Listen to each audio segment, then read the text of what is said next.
Since the release of the film Back to the Future, enthusiasts from all over the world dream of inventing the hoverboard of Marty McFly. Today we will talk about the most famous flying devices, from hoverboards, powerful jetpacks, and tricopters, to large personal inventions that you can turn into a superhero for a few moments. Thank you for watching. First of all, there are two machines that remind the hoverboard in its usual form. It's Hendo and Lexus hoverboards. The old school, hovering board by Hendo. Yes, it looks like the one Marty had in the second part of Back to the Future. Not so cool, but real. But for the next couple of decades, you can forget about the opportunity to get to the office on such a board. This hoverboard is only able to fly on an aluminum or copper surface. It's basically uncontrollable and emits a loud piercing sound, which makes this invention almost pointless. The next project was Lexus Hoverboard Project that was started with the participation of scientists specializing in magnetic levitation. It is this technology that formed the basis for the hoverboard. Earth's gravity is overcome by cooling the superconductors to negative 197 degrees Celsius. Cooled superconductors cause the skateboard to repel from the special magnetic covering in the skate park. 656 feet of special coating, where experts have installed hundreds of small magnets under the cement and wood skate park to make the dream of Marty's hoverboard real.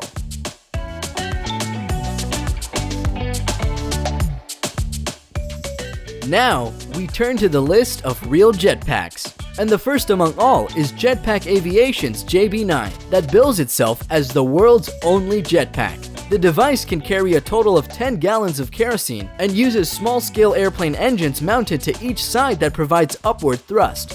These engines mix ambient air with their exhaust gases to bring temperatures down to a comfortably warm airstream that can keep users floating in the air.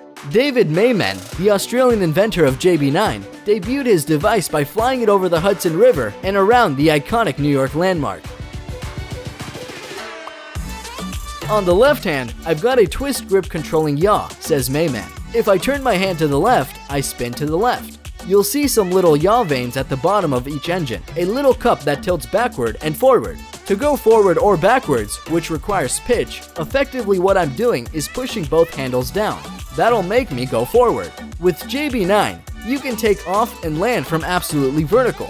You can get an initial climb rate of 500 to 1,000 feet a minute and a speed of 60 miles per hour. So if you can imagine walking out your front door and being able to take off from your porch, it can be real today. But pilot David Mayman and creator Nelson Taylor went further. In 2016, he presented the new jetpack JB10.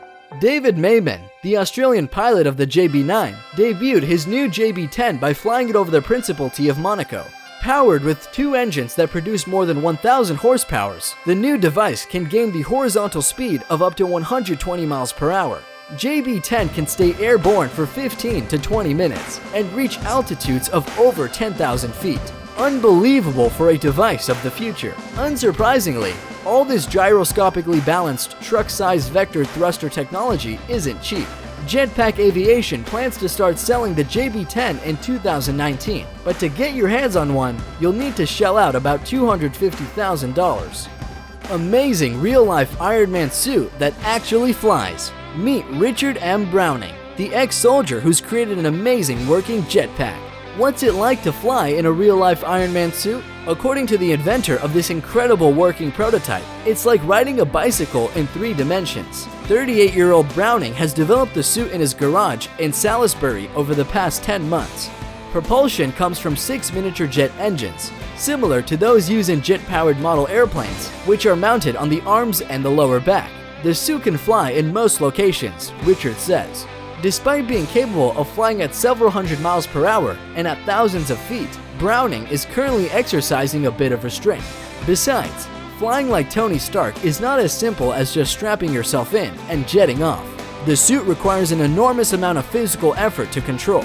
Even for Browning, a dedicated triathlete, in order to fly, he must follow a strenuous workout regime. In a typical week's training, he cycles over 150 kilometers. He also runs 40 kilometers every Saturday morning, so it's really hard to be an Ironman. Jetpack by Ives Rossi. Ives, otherwise referred to as Jetman, is known to the world thanks to his flight on the reactive knapsack wing of his own invention. On May 7, 2011, Rossi reportedly flew over the Grand Canyon in Arizona. In October 2015, Ives and Vince Refit, wearing jetpacks, deployed from a helicopter flying at 5,500 feet and flew in a choreographed demonstration with an Emirates Airbus A380, cruising at an altitude of 4,000 feet over Dubai, reaching the top speed of the 304 kilometers per hour, about 189 breathtaking miles per hour. For landing, he uses a parachute. Ives Rossi made many flights on his wings, including flying over the English Channel, over the Swiss Alps in the ranks with 2 Swiss Air Force fighters. Unbelievable jet man. Flyboard air, a new word in the world of jetpacks and hoverboards. Frenchman Frankie Zapata is well known as the inventor of the completely new extreme sport, flyboard. Yes, Frankie Zapata invented and patented these unusual flying things on water thrust. The new flying board is devoid of all connection with the earth. No more hoses, no water, no hydrocycles. Only you and the flyboard with its built-in powerful turbine at the bottom. It is stored on the pilot's back in a special tank.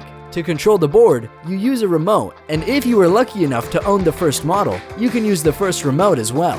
The flyboard is capable of lifting a person to 9,800 feet in height, and the flight time doesn't exceed 10 minutes with a full tank. The maximum flight speed is about 93 miles per hour, but no one has tested it yet. During the first flight test of his brainchild, Frankie decided to play it safe, so he only rose 98 feet above the surface of water, developing a top speed of 34 miles per hour. The Scorpion 3, a single-seat electric-powered hoverbike by a Russian company that builds drones.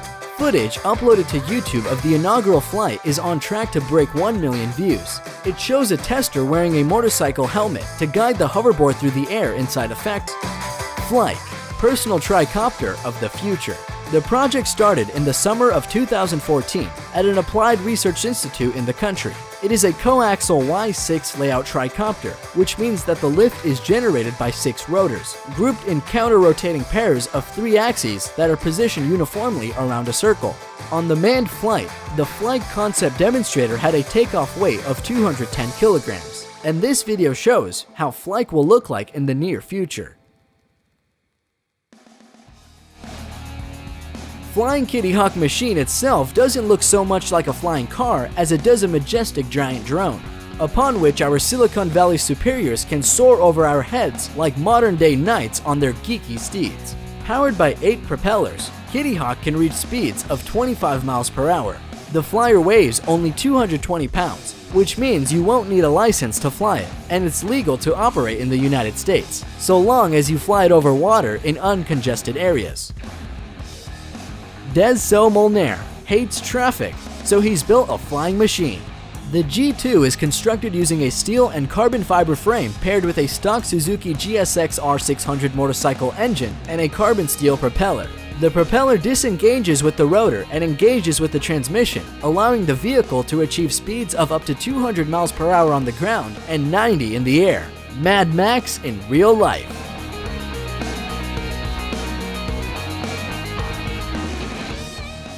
Arca board. Inspired by the same film, developers constantly propose new ways of construction flying gadgets. Unlike its predecessors, the Arca board is able to soar above any unruffled surface. Actually, it has a weird appearance. Arca board looks like a concrete slab. Arca Corporation deals with development and production of space rockets, so the basis for creating flying board is the energy created by the motors. The flight of the device provides 36 electric motors with a total power of 272 horsepower. These start the appropriate number of channeled fans. As a result, Arca board can raise a passenger up to 242 pounds and fly about 1.2 miles at speeds of up to 12.4 miles per hour. The resources of lithium batteries suffice a maximum of 6 minutes, and then the batteries need to be reloaded for 6 hours. Flying Bike by Colin Furze. A levitating bike that does not fly as low as some previous models, but this design is worth the attention. In addition to these things, Colin Furze's channel is full of cool inventions. You'll find the link to his channel in the description. Our list is coming to an end, and it's time to chill with Hammock Drone. There is a rumor that it is just a well-executed VFX trick in a commercial for Dutch insurance company. Anyway, the idea is as simple as it is beautiful. It's a hammock that not only can move, but can float just about anywhere. While drones are poised to change the worlds of commerce and food delivery, perhaps we should be focusing on how they can change the world of luxury as well. Thanks to all for watching.